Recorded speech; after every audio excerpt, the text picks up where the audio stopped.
श्री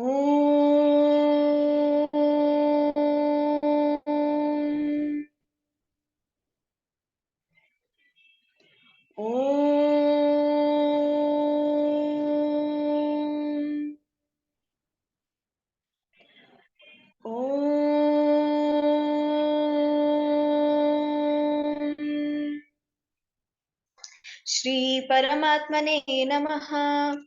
ॐ पार्थाय प्रतिबोधितां भगवता नारायणेन स्वयं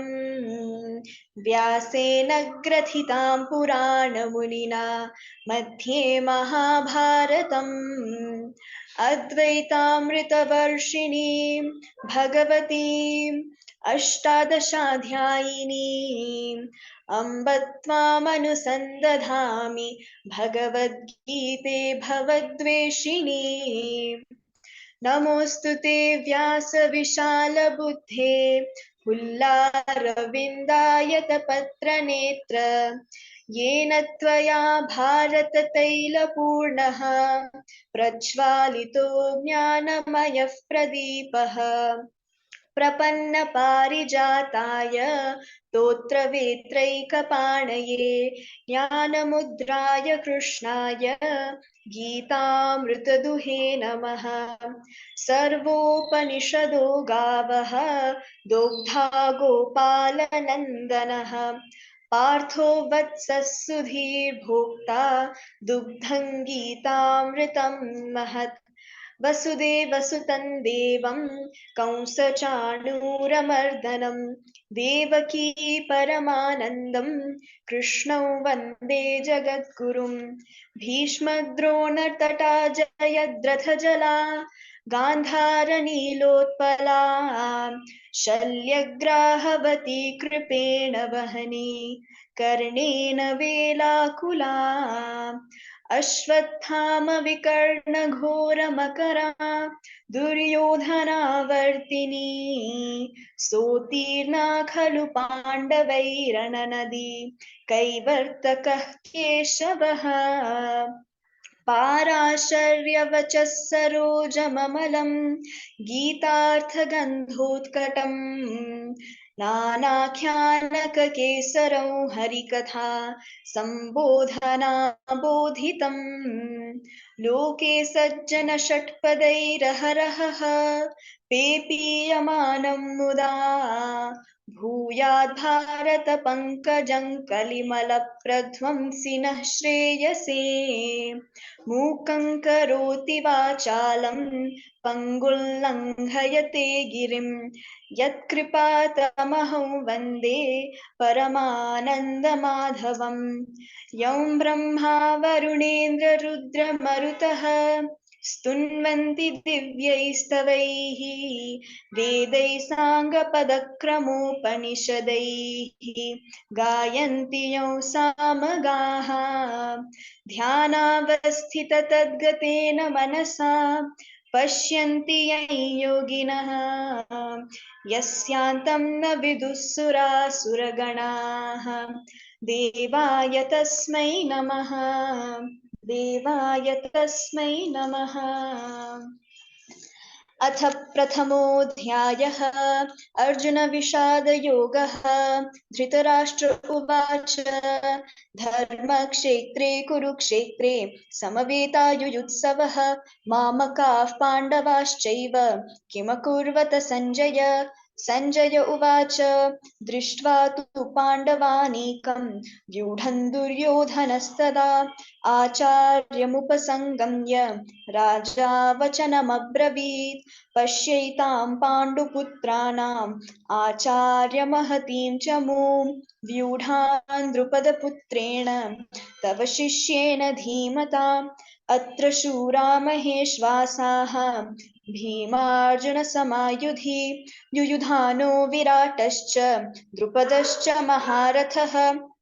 धृष्टकेतुश्चैकितानः काशीराजश्च वीर्यवान् पुरुजित्कुन्तिभोजश्च शैब्यश्च नरपुङ्गवः युधामन्युश्च विक्रान्तः उत्तमौजाश्च वीर्यवान् सौभद्रो द्रौपदेयाश्च सर्व एव महारथाः अस्माकं तु विशिष्टाये तान्निबोधद्विजोत्तमा नायका मम सैन्यस्य सन्न्यार्थं तान् ब्रवीमि ते भवान् भीष्मश्च कर्णश्च कृपश्च समितिञ्जयः अश्वत्थामा विकर्णश्च सौमदत्तिस्तथैव च अन्ये च बहवः शूराः मदर्थे त्यक्तजीविताः नानाशस्त्रप्रहरणाः सर्वे युद्धविशारदाः अपर्याप्तं तदस्माकं बलं भीष्माभिरक्षितम् पर्याप्तं त्विदमेतेषां बलं भीमाभिरक्षितम् अयनेषु च सर्वेषु यथा भागमवस्थिताः भीष्ममेवाभिरक्षन्तु भवन्तः सर्व एव हि तस्य सञ्जनयन् हर्षं कुरु वृद्धः पितामहः सिंहनादं विनद्योच्चैः शङ्खं दध्मौ प्रतापवान् ततः शङ्खाश्च भैर्यश्च पणवानकगोमुखाः सहसैवाभ्यहन्यन्त सशब्दस्तु मुलोऽभवत् ततः श्वेतैर्हयैर्युक्ते महति स्यन्दने स्थितौ माधवः पाण्डवश्चैव दिव्यौ शङ्खौ प्रदध्मतुः पाञ्चजन्यो हृषीकेशः देवदत्तं धनञ्जयः पौण्ड्रं दध्मौ महाशङ्खं भीमकर्मावृकोदरः अनन्तविजयो राजा कुन्तीपुत्रो युधिष्ठिरः नकुलः सह देवश्च सुघोषमणिपुष्पकौ काश्यश्च परमेश्वासः शिखण्डी च महारथः धृष्टद्युम्नो विराटश्च सात्यकिश्चापराजितः द्रुपदो द्रौपदेयाश्च सर्वशः पृथिवीपते सौभद्रश्च महाबाहुः शङ्खान् दध्मुः पृथक् पृथक् सघोषो धार्तराष्ट्राणां हृदयानि व्यदारयत् नभश्च पृथिवीं चैव तुमुलो व्यनुनादयन् अथ व्यवस्थितान् दृष्ट्वा धार्तराष्ट्रान् कपिध्वजः प्रवृत्ते शस्त्रसम्पाते धनुरुद्यम्य पाण्डवः ऋषिकेशं तदा वाक्यम् इदमाह महीपते अर्जुन उवाच सेनयोरुभयोर्मध्ये रथं स्थापयमेच्युत यावदेतान्निरीक्षेऽहं योद्धुकामानवस्थितान् कैर्मया सह योद्धव्यम् अस्मिन् रणसमुद्यमे योत्स्यमानानवेक्षेऽहं य एतेऽत्र समागताः धार्तराष्ट्रस्य दुर्बुद्धेः युद्धे प्रियचिकीर्षवः सञ्जय उवाच एवमुक्तो हृषीकेशः गुडाकेशेन भारत सेनयोरुभयोर्मध्ये स्थापयित्वा रथोत्तमम् भीष्मद्रोणप्रमुखतः सर्वेषां च महीक्षिताम् उवाच पार्थ पश्यैतान् समवेतान् कुरूनिति तत्रापश्य स्थितान् पार्थ पितॄनथ पितामहान् आचार्यान् मातुलान् भ्रातॄन् पुत्रान् पौत्रान् सखींस्तथा श्वशुरान् सुहृदश्चैव सेनयोरुभयोरपि तान् समीक्ष्य स कौन्तेय सर्वान् बन्धूनवस्थितान् कृपया परयाविष्टः विषीदन्निदमब्रवीत् अर्जुन उवाच दृष्ट्वेमं स्वजनं कृष्ण युयुत्सुं समुपस्थितं सीदन्ति मम गात्राणि मुखं च परिशुष्यति वेपथुश्च शरीरे मे रोमहर्षश्च जायते गाण्डीवं स्रंसते हस्तात् त्वक्चैव परिदह्यते न च शक्नोम्यवस्थातुं भ्रमतीव च मे मनः निमित्तानि च पश्यामि विपरीतानि केशव न च श्रेयोनुपश्यामि हत्वा स्वजनमाहवे न काङ्क्षे विजयन् कृष्ण न च राज्ञो सुखानि च किं नो राज्येन गोविन्द किं भोगैर्जीवितेन वा येषामर्थे काङ्क्षितन्नः राज्यं भोगा सुखानि च त इमेव स्थिता युद्धे प्राणांस्त्यक्त्वा धनानि च आचार्याः पितरः पुत्राः तथैव च पितामहाः मातुलाः श्वशुराः पौत्राः श्यालाः सम्बन्धिनस्तथा एतान्न हन्तुमिच्छामि घ्नतोऽपि मधुसूदन अपि त्रैलोक्यराज्यस्य हेतुः किं नु मही कृते निहत्य धार्तराष्ट्रान्नः का प्रीतिः स्यात् जनार्दन पापमेव पापमेवाश्रयेदस्मान् हत्वैतानाततायिनः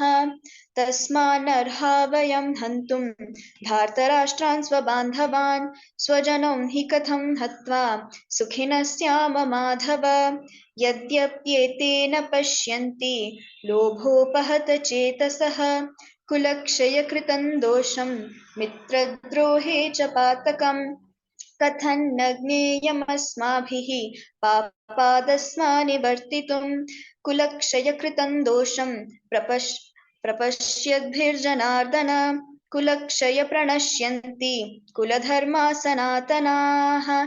धर्मे नष्टे कुलं कृत्स्नम् अधर्मोऽभिभवत्युत अधर्माभिभवात् कृष्ण प्रदुष्यन्ति कुलस्त्रियः स्त्रीषु दुष्टासु वार्ष्णेय जायते वर्णसङ्करः सङ्करो नरकायैव कुलघ्नानां कुलस्य च पतन्ति पितरो ह्येषां लुप्तपिण्डोदकक्रियाः दोषैरेतैः कुलघ्नानां वर्णसङ्करकारकैः उत्साद्यन्ते जातिधर्माः कुलधर्माश्च शाश्वताः उत्सन्नकुलधर्माणां मनुष्याणां जनार्दन नरके नियतं वासः भवतीत्यनुशुश्रुम अहो बत महत्पापं कर्तुं व्यवसिता वयं यद्राज्यसुखलोभेन हन्तुं स्वजनमुद्यताः यदि माम प्रतीकारम् अशस्त्रं शस्त्रपाणयः धार्तराष्ट्रारणे हन्युः तन्मे क्षेमतरं भवेत् सञ्जय उवाच एवमुक्त्वार्जुनः सङ्ख्ये रथोपस्थ उपाविशत् विसृज्य सशरं चापं शोकसंविघ्नमानसः ॐ तत्सत् इति श्रीमद्भगवद्गीतासु उपनिषत्सु ब्रह्मविद्यायां योगशास्त्रे श्रीकृष्णार्जुनसंवादे अर्जुनविषादयोगो नाम प्रथमोऽध्यायः हरिः ओम् हरिः ओम् ॐ